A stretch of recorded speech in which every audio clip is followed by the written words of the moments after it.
Hello everybody and welcome. My name is David McNabney and today I'll be presenting the oral defense portion of my thesis.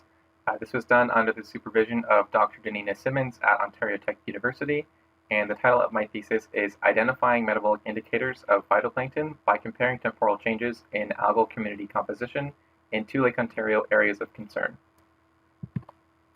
So you may have heard of harmful algal blooms before. Potentially you went to the beach and saw that it was closed due to the harmful algal blooms present.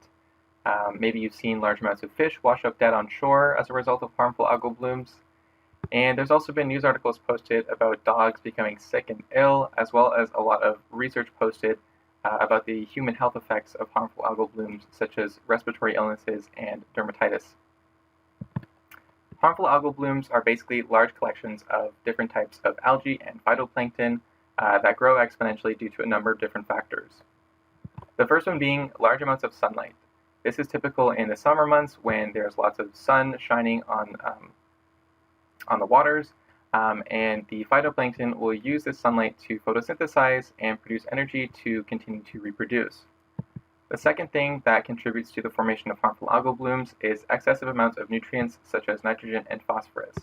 So these nutrients can come from many different sources, such as agricultural runoff or household fertilizers and detergents that make their way into the waterways. The final thing is warm and calm surface waters. And this is very typical in coastal areas and embayments where they are sheltered from the wind and they're a little bit shallower, which is more conducive to warmer temperatures of the water, therefore more conducive to the growth of harmful algal blooms. These are all factors that we are expecting to continue to get worse as the climate continues to change. So it's really important that we start to tackle these harmful algal blooms as soon as possible.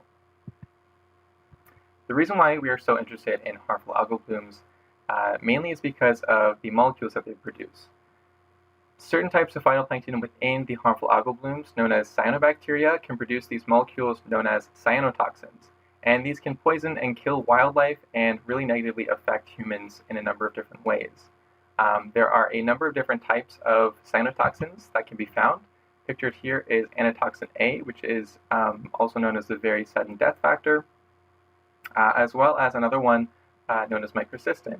And microcystins come in a variety of different shapes and sizes, namely switching out the amino acids that are present. And these microcystins are comprised of a number of different amino acids, and when they are switched out, it changes the toxicity and the structure of the molecule.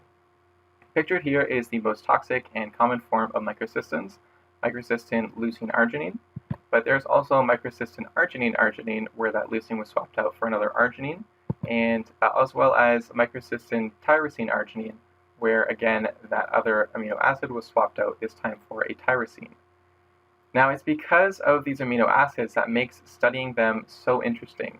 If we can understand what's going on with the amino acids, potentially we can understand what's happening with the cyanotoxins and therefore the behaviors of the cyanobacteria or the other phytoplankton in a harmful algal bloom. Here's a brief overview of the kind of mainstream of thought in biology, or the central dogma of biology. And it is the flow of genetic information where it goes starting off at genes, moving on to transcripts, or mRNA, that will then be transcribed into proteins, and these proteins then make metabolites.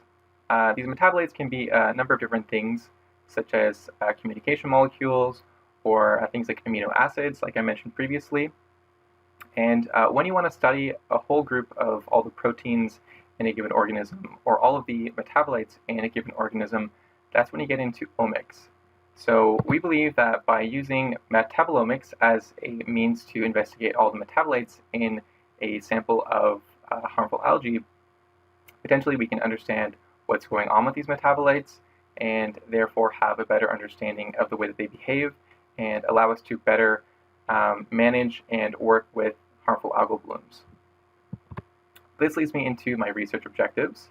I first want to characterize and assess the temporal changes or changes over time in water quality and phytoplankton community composition in 2 Lake Ontario areas of concern.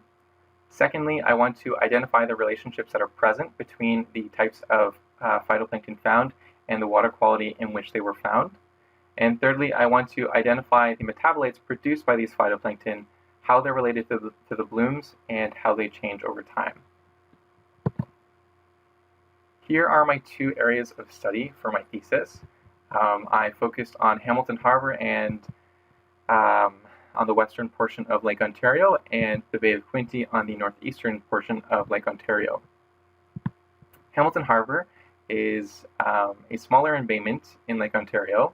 It's near the cities of Burlington and Hamilton, and has had a significant history of industrial activity and shipping traffic, which is still present to this day. And it's also home to a lot of legacy contaminants, as well as also is home to the most toxic and contaminated sediment in all of North America. On the other hand, there's the Bay of Quinte, which hasn't had as much of a significant history of industrial activity. However, there was a bakelite factory, which is this kind of plastic here that was produced in the 20th century, and that factory ended up dumping a lot of contaminants into the Bay of Quinte. However, a lot of the more modern concerns in the Bay of Quinte arise from things like agricultural lands and untreated wastewater, which contributes to a lot of nutrients in the area, therefore permitting the growth of a lot of algae. Another reason why these two areas are very good to compare is that they both have very different watersheds in which all the water will drain into eventually. So the catchment area for Hamilton Harbour is much smaller than the catchment area of the Bay of Quinte. And also the land use in both of these locations is vastly different, with the majority of the land use in Hamilton Harbour being devoted to developed, and the majority of the land use in the Bay of Quinte being devoted to naturalized and agriculturalized lands. One other reason why I wanted to investigate these two areas is because they are both noted to be areas of concern. So back in the 1980s, the International Joint Commission between Canada and the United States got together and identified a number of different locations in the Great Lakes that were listed of concern, that their ecological status was degraded for a number of different reasons. And listed here are all of the beneficial use impairments that will register an area as an area of concern. And although the Bay of Quinte at the time in 2018 when this was taken from is farther along in its redesignation process as being delisted as an area of concern, there are still some areas that need to be improved upon, and most notably between the both locations is eutrophication and undesirable algae, which remains to be impaired between both locations, making this a good point for comparison. So to conduct my study, I went out during the summer of 2020, starting off in August and continuing to sample every week in both locations for a total of 10 weeks, ending in October. Starting off in Hamilton Harbour, this is the location of Hamilton Harbour, and I focused mostly on the western portion of the embayment. And in this area, I had 3 study locations. I had Carroll's Bay, which was near a wetland and kind of by the fishway going into Coote's Paradise, as well as Bayfront Harbour, which is near a large park with a lot of human activity and is also very close to a large neighborhood in the city of Hamilton, and Yacht Club, which is near a marina and a lot of recreational watercraft activity. In the Bay of Quinte, on the other hand, it's very large, so I focused on just the middle bay portion of the Bay of Quinte for logistical purposes. And here I had 5 locations. I had Picton Harbour, which was near the town of Picton, Glenora near a ferry crossing that went by very frequently, Hay Bay and Wilton Creek that were both in the Hay Bay hydrological feature jutting off of the main bay, and Napanee, which was near the town of Deseronto and the outflow of the Napanee River. These study locations were based off of the work of Monowar et al. 2018, where they conducted a similar study investigating the waters of the Bay of Quinte and had similar site locations. To acquire my samples, I took small jars and scooped them full of water and preserved them with Lugol's iodine, which would allow me to identify them under a microscope. For the metabolomics, I took water from the surface level and scooped them into jugs that were then brought back to the lab, and I processed those for investigating the metabolites present. I also measured a number of different water quality parameters, including things like total phosphorus, nitrates, conductivity, or a proxy for road salt runoff and therefore human activity, as well as heavy metals and other things that will conduct electricity, pH, dissolved oxygen, the temperature of the water, Secchi depth, turbidity, and the depth of the site. To identify the phytoplankton, I use the Utermol technique to settle out a specific volume of the Lugol's preserved water that I had collected, and after 24 hours I was able to section off that small portion of water where the algae had settled down into, and I identified them using an inverted light microscope. I counted the phytoplankton, sized them, and visually identified them down to a genus level, and recorded this data for analyses later on. For doing the metabolomics portion of things, I took those large carboys of water and brought them back to the lab. I then transferred them over into a number of different centrifuge tubes and spun them at a higher rate to get all of the algal debris and algal pellets, algal cells down into a pellet form. If a large enough pellet wasn't formed through one spin, I would then replenish this water after pouring off the algal-free water and repeat this step until I had enough algae in a pellet. I then compiled all the pellets in one site and repeated this in smaller tubes, and again poured off the supernatant or the algal-free water and froze them at -80 degrees until I was able to process them further. To process them further, I removed them from the freezer and I broke open those cells to release all the metabolites and other cellular contents through both sonication and physicalization in a steel a ball mill using a steel ball. And this allowed me to conduct what's known as a liquid-liquid phase extraction, where by adding a series of different solvents, I was able to separate the contents of the algae pellets into 3 distinct layers: a top aqueous layer containing all the metabolites that I was interested in, a middle layer of proteins and other cellular debris, and a lower layer of lipids that I did not investigate. I then took those, isolated the top layer of the metabolites, and I spiked them with stable isotope labeled amino acid standards, evaporated them, reconstituted them, and moved forward with liquid chromatography, tandem mass spectrometry, where I did non-targeted metabolomics. So I used the instruments to investigate all the metabolites that were present in my samples, and then when it came time to doing the data analysis, I did a targeted approach where I took all the metabolites present and just narrowed down on around 33 or so metabolites in total. So now I'll get into the results and discuss them a little bit. Here is a principal component analysis. This is a great way to visualize multivariate data, such as the water quality data that I have here. And this principal component analysis, or PCA, does a great job at showing the differences in the water quality profiles of both Hamilton Harbour and the Bay of Quinte. So you'll see that there's a good separation in the square sites of the Bay of Quinte and the triangle sites in Hamilton Harbour.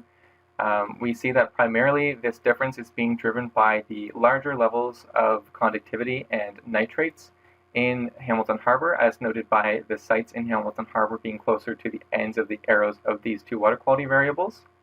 In contrast, the sites in the Bay of Quinte have lower levels of conductivity and nitrates because they're on the opposite end of that arrow, but tend to have higher levels of Secchi depth overall. And to reiterate, Secchi depth is the measure of light availability in a water column. So the deeper the Secchi depth, or the higher the Secchi depth number, the more light that's able to penetrate deeper into the water column, therefore typically lower turbidity levels. The other thing that's really interesting to point out about this is that there is a clear distinction between a couple of the sites in specific. And this is more of an urbanization gradient where we're seeing things like total phosphorus, turbidity, and water temperature being increased in a couple of sites, such as in in the Bayfront Harbour and Hamilton Harbour, and Picton Harbour and McNabney in the Bay of Quinte, where these ellipses are a little bit more stretched out, indicating that some of these sites are tend to have higher levels of these 3 water quality variables, which are commonly associated with human activity and urbanized areas. Alright, so now I'll switch gears to the phytoplankton data that I was able to collect using the microscope. And I want to point off before I continue that I am missing 4 weeks of data for the first 4 weeks of Yacht Club and Bayfront Harbor, just due to some logistical errors and some changes that we made. But I do have the remaining biomass data that I calculated from my observations on the microscope here. So the first thing that I'll point out is that the majority of the biomass of phytoplankton here are dominated by dinoflagellates. This is pretty interesting to see that most of the sites and most of the dates in Carroll's Bay and Yacht Club are mostly dominated by dinoflagellates. This is seen as well a little bit in Bayfront Harbor, but the composition of phytoplankton in Bayfront Harbor are typically made up of the greens and the cyanobacterias. Once again, I'll reiterate that Bayfront Harbor is closer to the city of Hamilton and a large neighborhood, as well as a park with a lot of human activity. So it's interesting to see a difference in the phytoplankton composition in this area. There are also several instances of diatoms dominating a couple of these weeks and times, but overall they do not make up the majority of the composition of phytoplankton. In the Bay of Quinte, on the other hand, the majority of the phytoplankton composition here is dominated by diatoms. This is in quite contrast to what was seen in Hamilton Harbor, where we saw a lot of dinoflagellates, a lot of the pinks, but instead here we see a lot of yellow, indicating a lot of diatoms. Another thing that's different is that we see a larger presence of greens overall, especially in sites such as Napanee, Picton Harbor, and Wilton Creek. Additionally, we do see a larger presence of cyanobacteria dominating a couple of these weeks, such as in Picton Harbor, Hay Bay, Napanee, especially near the beginning of the summertime.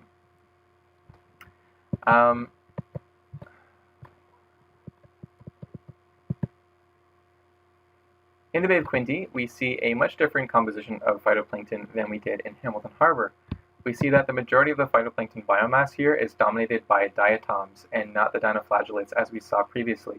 Diatoms are seen in the Bay of Quinte, but not as much. There's a couple instances where they dominated, but overall we're seeing a lot more diatoms. There's also a much greater presence of green algae present in the Bay of Quinte than we saw in Hamilton Harbor, especially in sites like Picton Harbor, Napanee, and Wilton Creek.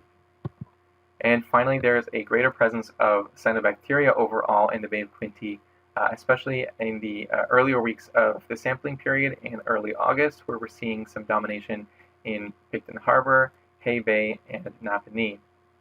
The composition of phytoplankton is similar to what was found by Manowar et al. 2018, which is also what these sites were based off of, where they also saw large amounts of diatoms and cyanobacteria in the Bay of Quinte. So I wanted to investigate the relationship between phytoplankton, the types of algae they were, and the water quality in which they were found in.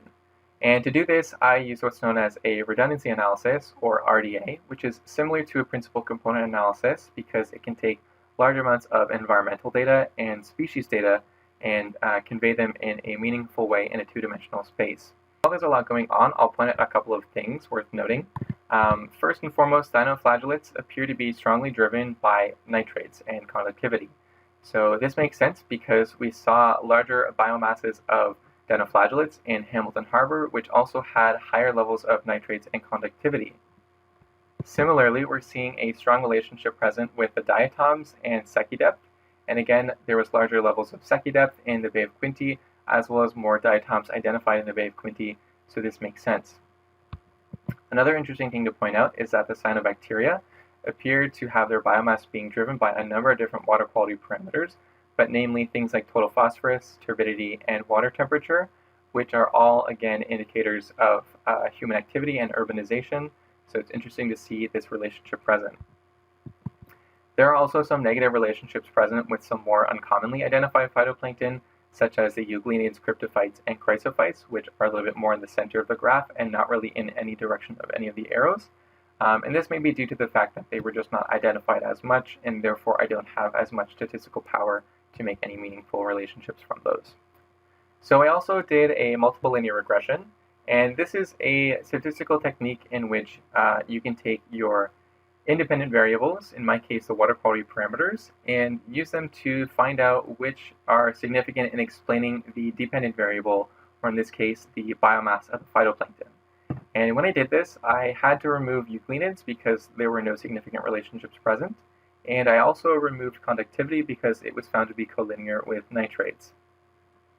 A couple things that I'll point out is that nitrates tended to be significant in explaining the biomass of a number of different phytoplankton.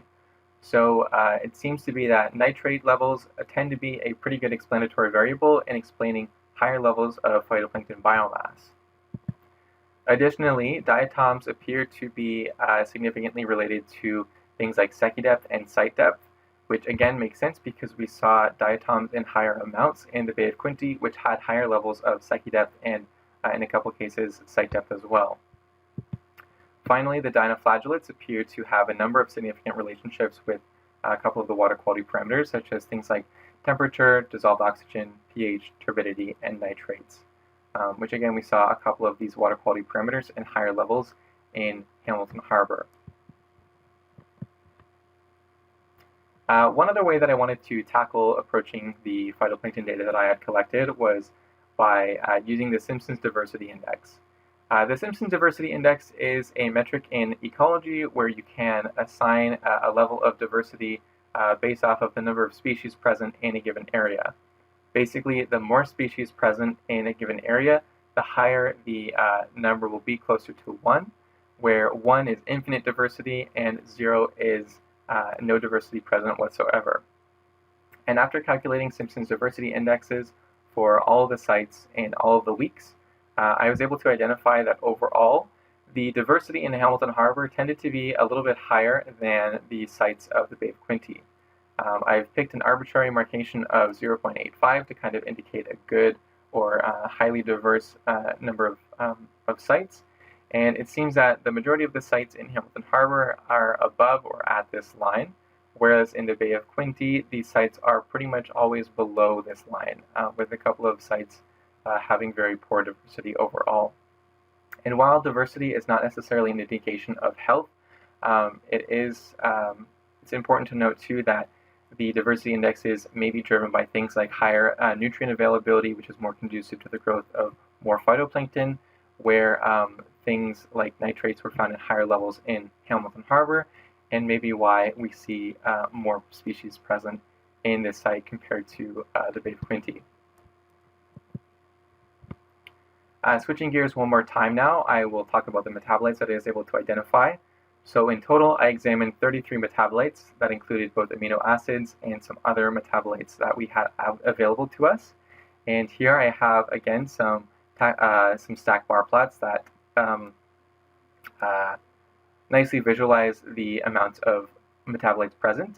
I am missing some data again in Hamilton Harbour because I didn't have the samples available to me. And in the Bay of Quinte, I am missing some data due to some errors in the quality of the samples that I had, where I just wasn't able to get metabolites from those sites. In total, there's a lot of differences between the two locations, but one thing that I'll notice between the two of them is the types of metabolites found in each one and the amounts. Overall, we're seeing things such as glycine be present in much higher amounts in Hamilton Harbour than we are in the Bay of Quinte. While we do see glycine present in the Bay of Quinte, it is not dominating a number of the weeks. There's a couple of weeks, such as in McNabney, where it appears to dominate, but overall, the glycine levels in the Bay of Quinte are lower than those in Hamilton Harbour. I believe that potentially we're seeing the higher levels of glycine in Hamilton Harbour because Hamilton Harbour has a much more significant presence of contaminants and heavy metals and human activity, which are all stressors on the aquatic organisms present in Hamilton Harbour. And when aquatic organisms such as aquatic plants and phytoplankton and algae are stressed out, they can produce what are known as glutathiones. And to produce glutathiones, glycine is needed to produce these. These glutathiones will react with stressors and reduce the amount of oxidative stress that plants and algae will experience. And glutathiones are also responsible for the formation of phytochelatins, which are long molecules comprised of glutathiones that will bind with heavy metals and reduce any kind of, again, stressors from those heavy metals. So because we're seeing higher amounts of contamination in Hamilton Harbour, potentially we're seeing glycine being used more in response to those stressors. Another thing that we're seeing being different is the levels of serine and taurine. While these are two different amino acids in their own rights, they're both responsible for the formation of what are known as mycosporines. Pictured here is mycosporine taurine, and there's been a lot of research on mycosporines in marine environments where they are known to be used by the phytoplankton as kind of a algal sunscreen, if you will, where the phytoplankton will produce these molecules in response to high levels of light to protect themselves from too much UV radiation as a way of combating high levels of light. And while there isn't as much research that has been done in freshwater environments, I believe that potentially we're seeing higher levels of serine and taurine in the Bay of Quinte as the phytoplankton are producing more of these mycosporine molecules in response to the higher levels of light. And we know that there's more light available in the Bay of Quinte because we were able to observe higher levels of Psyche depth overall. And one other thing that kind of backs this up is that we're seeing in some sites, such as in Hay Bay, that the levels of serine and taurine tend to peak in the end of August and early September and decline as the sampling season progresses into October, indicating that there is more light available and going into less light available as the seasons continue to change. Among the sites in all of the locations, there's little distinctions, such as in Hamilton Harbour. The composition tends to be very similar between Bayfront Harbour, Yacht Club, and Carroll's Bay. As well as in Bay of Quinte, we're seeing a similar thing here as well, where we're seeing things like alpha aminobutyric acid being present in pretty consistent amounts in all locations. And again, another seasonal trend that may be present is with this alpha aminobutyric acid, which is a similar molecule to GABA, which is a neurotransmitter in humans, but unfortunately there's not a lot of information available as to alpha aminobutyric acid's role in phytoplankton. Again, I wanted to relate the types of phytoplankton that I found, their biomasses, and the metabolites that I was able to identify. And so to do this, I conducted a redundancy analysis. So again, now I have the phytoplankton biomasses and all the metabolites that I was able to identify. About 10 metabolites had to be removed due to collinearity to properly fit this model. And while there's a lot to go on here, I want to point out a couple of things. Namely, we're seeing metabolites and amino acids such as leucine and arginine being related to cyanobacteria. And again, this may be just due to chance, but it's interesting to note that cyanobacteria do produce molecules such as arginine and leucine, and they are closely, and these two amino acids are closely related to the larger biomasses of cyanobacteria. So potentially there's that relationship present due to these microsystems being produced. Another thing present is the relationship of dinoflagellates being strongly associated with things like serine and glycine. Again, the glycine makes sense because we saw higher levels of glycine in Hamilton Harbour, which also had higher levels of dinoflagellates. But the serine is interesting because serine is a metabolite that has been shown to have antioxidant properties in a couple of red algae species in marine environments. So potentially serine is being used in combination with the glycine to help the dinoflagellates respond to any kind of environmental stressors that they're experiencing in Hamilton Harbour. There are some other additional relationships, such as GABA and ABA, with things like diatoms and greens, or hydroxyproline with things like chrysophytes, but these relationships aren't quite as strong, or there's just not as much information available currently in the literature to explain why these relationships are present. Another thing that I did with my metabolites is I was able to compile them between Hamilton Harbour and the Bay of Quinte, and I ran them through a program called Metabo Analyst. And this was able to take all my metabolites and run it through a database, the KEGG database, and identify types of metabolite pathways that it found my metabolites to be related to.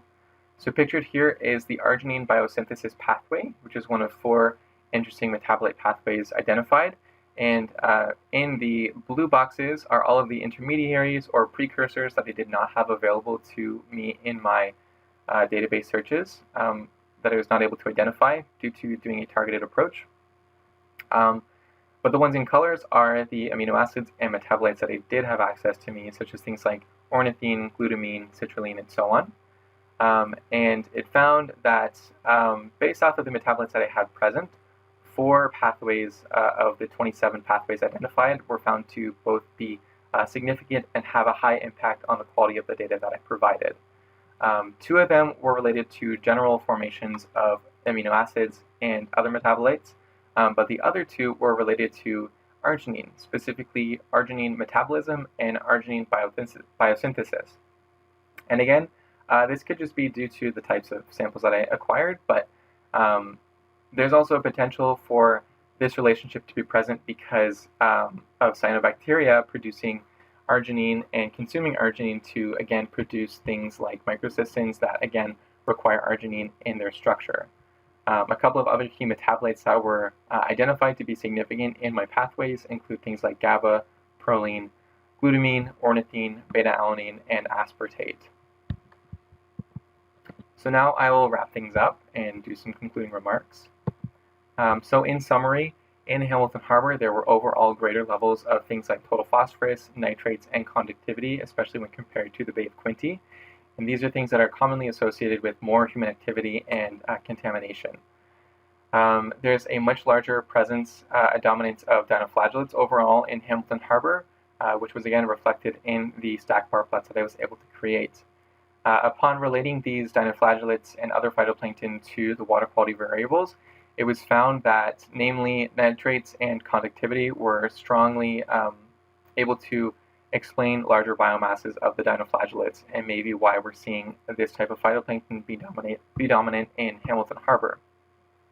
It was also found through the analyses that glycine tended to dominate the 3 sites in the Hamilton Harbour location, which was again related to potentially the larger amounts of stressors and heavy metals and contaminants found in Hamilton Harbour. In the Bay of Quinte, on the other hand, it was found that the waters there had much higher levels of water clarity and that more light was available to the aquatic organisms in those waters. There's also lower levels of turbidity, total phosphorus, nitrates, and conductivity overall in the Bay of Quinte, which is again reflective of an area that is not as contaminated and doesn't have as much human activity influencing it. And as a result, we found that diatoms were strongly associated with this type of environment, mostly being related to water clarity or Secchi depth. Overall, Hamilton Harbour had a higher amount of diversity compared to the Bay of Quinte, but it isn't necessarily a good thing, as Hamilton Harbour is known to have more nutrient problems and has also a greater presence of other contaminants as well. And finally, the Bay of Quinte metabolic composition is much different from Hamilton Harbour's, where things like serine and taurine and alpha-aminobutyric acid are found in higher amounts in the Bay of Quinte, which again may be related to the higher levels of water clarity. Overall, I hope that the information from my thesis is able to assist policymakers and conservation authorities and researchers hoping to tackle harmful algal blooms to make them not so difficult to deal with and allow us to better manage them in the future.